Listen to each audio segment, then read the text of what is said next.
Sobat Milenial dan Gen Z, ketemu lagi sama saya Fadli di program Overheat. Dan di sebelah saya sudah ada BYD M6 atau BYD M6 nih.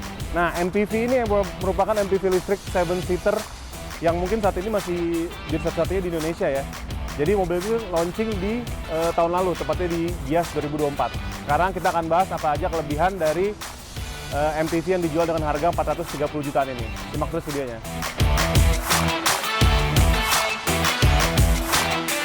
Oke, sekarang kita akan bahas dari bagian depannya dulu nih. Nah, teman-teman kalau lihat nih, wajahnya tuh disebut sama BYD itu sebagai wajah naga ya. Jadi kesannya kayak mata naga tuh kanan kiri dan tengahnya tuh tertutup gini ya. Sini ada emblem BYD. Terus ini karena mobil listrik, jadi dia nggak ada grill ya, cuma ada di bawah doang nih untuk pendinginan yang di bawah. Terus di sini juga untuk aerodinamisnya di sini ada lubang yang tembus ke belakang. Nah, di bagian depan kita lihat nih. Di sini udah ada kamera karena ini sudah mengusung teknologi kamera 360 derajat dan di bawahnya ini ada radar nih. Radar-radar untuk sensor ya. Jadi karena dia punya fitur-fitur ADAS yang canggih, jadi sensor ini membantu saat di perjalanan.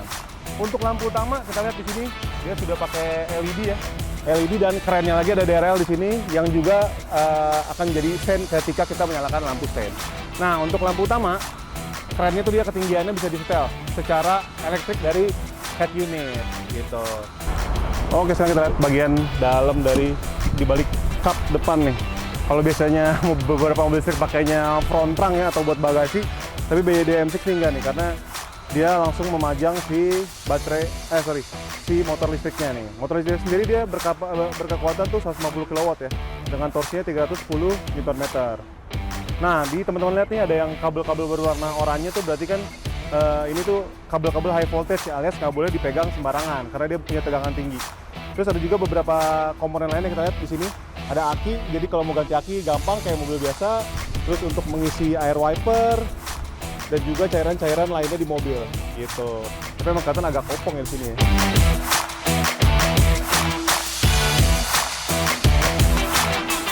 Oke teman-teman, sekarang kita udah di samping dari BYD M6 ya. Kita lihat di sini ada aksen-aksen chrome ya. Tadi di depan juga ada, jadi kelihatan nyambung dan dia memberikan kesan yang mewah di MPV ini. Secara desain sebenarnya BYD M6 tuh nggak seunik mobil-mobil BYD lain yang dijual di Indonesia ya. Cuman dia ya aman aja desainnya gitu. Cuman ya cukup lah untuk akomodasi karena dia muat 7 penumpang. Sekarang kita lihat di pelek bawahnya nih dia sudah pakai modelnya two-tone gini ya finishingnya ya. Two-tone dengan ban 225/55 ring 17. Nah, di sini juga ada chargernya nih, kita lihat. Chargernya dia udah pakai tipe CCS2. Wah, basah nih tadi habis nyuci. Jadi udah umum banget dan gampang banget ditemuin di mana-mana kalau mau ngecas BYD M6.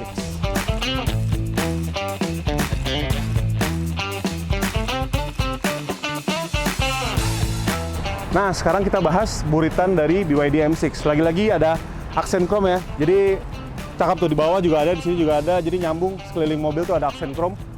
Terus di sini ada third brake lamp ya, LED nih panjang. Terus kita lihat lampu remnya juga nyambung nih dia nih. Ada stop lampnya, ada LED-nya. DRL nyambung. Terus kalau kita rem nyala di sini. Dan ada lampu sen yang juga sudah sekuensial gitu. Terus di belakang ada kamera belakang. Dan di sini ada logo BYD M6 dan EV. Sekarang kita cek bagasinya nih. Dia udah otomatis nih.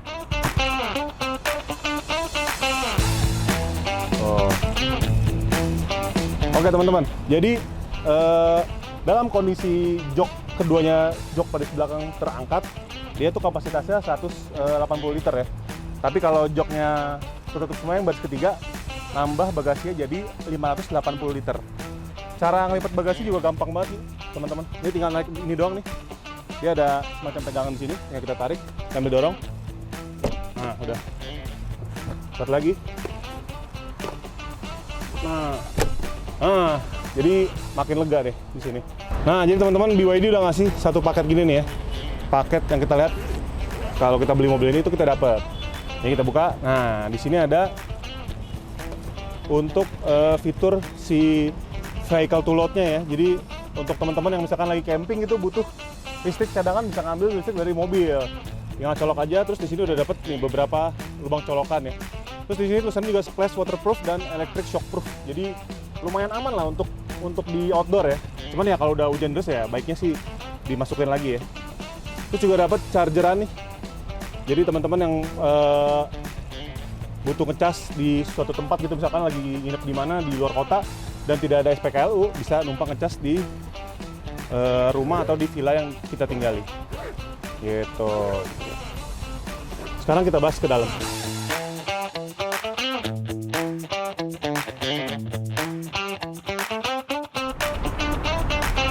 Nah, sekarang kita masuk ke dalam kabin WD M6.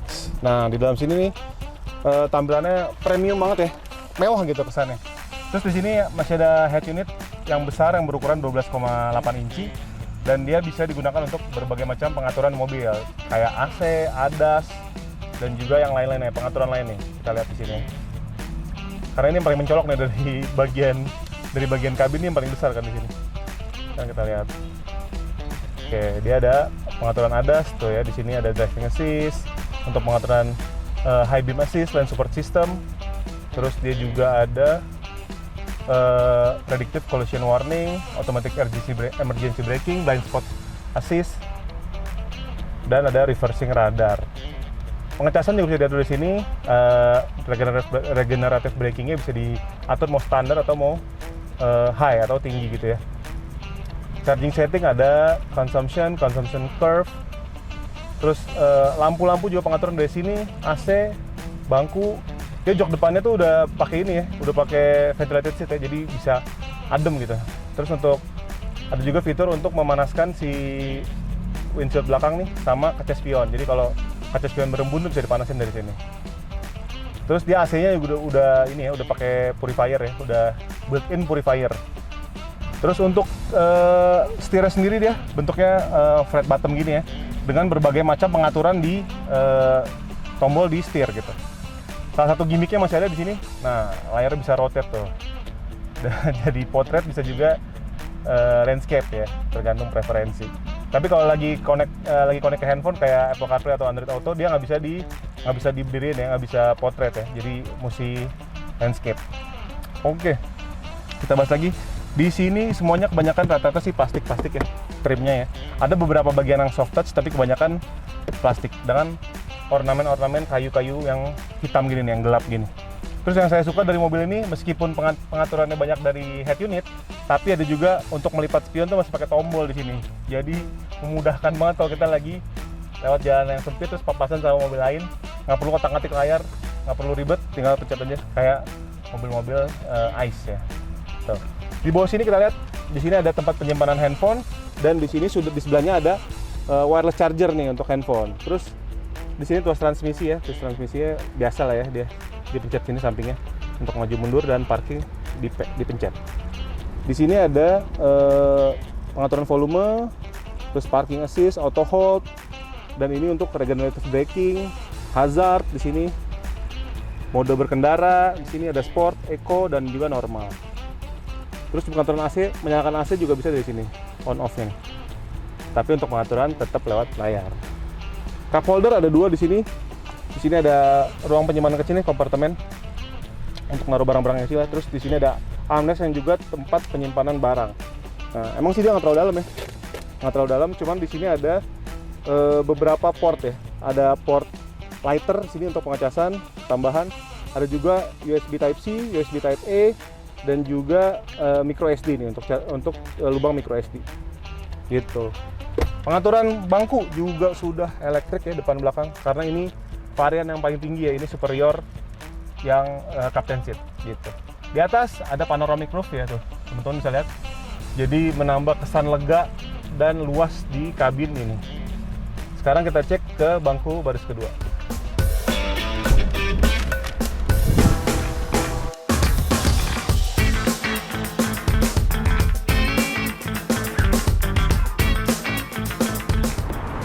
Oke, sekarang kita cek di bangku baris kedua. Aduh. Nah, buat ini posisi menyetir saya tadi ya, teman-teman. Jadi masih jauh banget ya, masih 4-4,5 jari lah. Terus dia bisa maju mundur juga. Cuman ya emang manual ya kalau bangku baris kedua ini. Jadi untuk biar baris ketiganya agak lega, yang depan tuh mesti pengertian lah, berbagi legroom lah. Di sini kita dapat kisi-kisi AC ya, teman-teman. Tuh, jadi kanan kiri sampai ke baris ketiga juga dapat. Jadi tenang aja, penumpang belakang nggak bakal kepanasan kalau lagi naik mobil ini.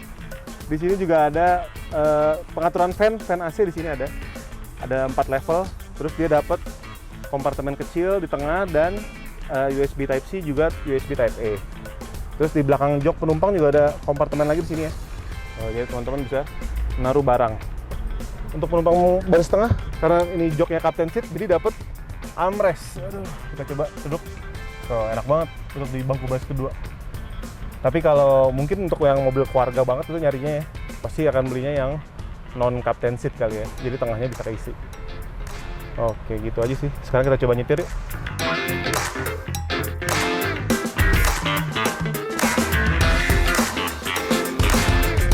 Ya, BYD M6 ini belakangan kita lihat banyak ya di ibu kota gitu ya, perkotaan ya. Karena dia baik lagi, karena dia saat ini tuh masih jadi mobil listrik 7 penumpang yang harganya masih affordable alias di tengah-tengah gitu ya. Nggak kemahalan dan juga nggak kemurahan. Untuk varian standar nih, dia paling bawah tuh varian standar ya. Dia harganya kalau nggak salah sekarang 380 jutaan.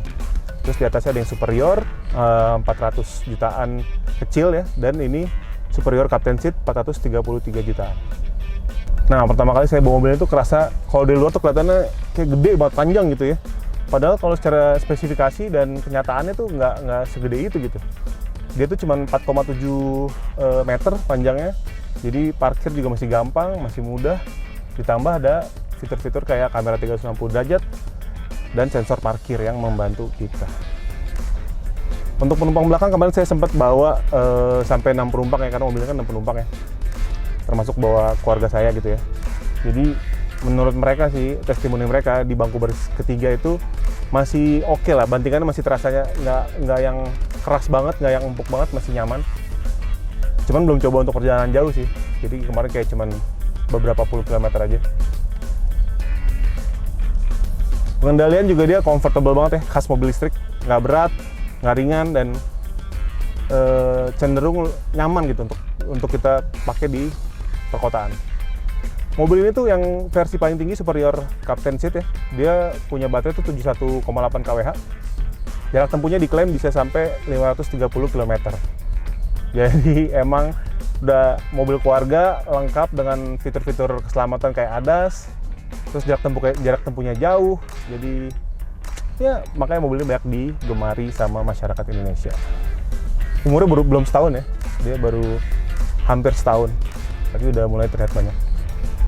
Banyak juga kan taksi online kita lihat sekarang udah pakai BYD M6 untuk layanan premiumnya gitu. Nah, baterainya tadi bisa dicas dengan metode CCS2 ya, saya yang bilang tadi. Dia udah pakai port chargernya CCS2, jadi gampang banget ditemuin di SPKLU mana aja tuh udah pasti ada. Dan support fast charging sampai 115 kW. Jadi ngecas dari 30 sampai 80% tuh cuman setengah jam. Ya kita setengah jam, udah 80% bisa jalan lagi. Jadi mobil tuh udah enak sebenarnya kalau untuk keluar kota ya. Nggak perlu ngecas lama-lama, 80% jalan, 80% jalan. Kayaknya udah cukup banget. Apalagi buat harian gitu kan. Buat harian mungkin bisa seminggu sekali untuk bisa ngecas lagi. Untuk fitur ADAS-nya juga lengkap dia. Ada emergency braking ya. Terus ada juga lane keeping assist, blind spot monitor.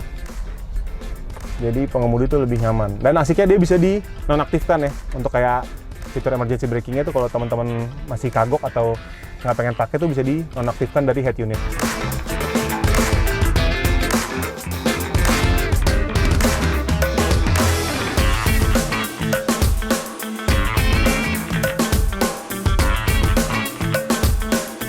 Jadi, itu tadi review Overheat kali ini soal BYD M6. Gimana? Menarik nggak? Kalau begitu, sampai ketemu di video-video selanjutnya. Bye-bye!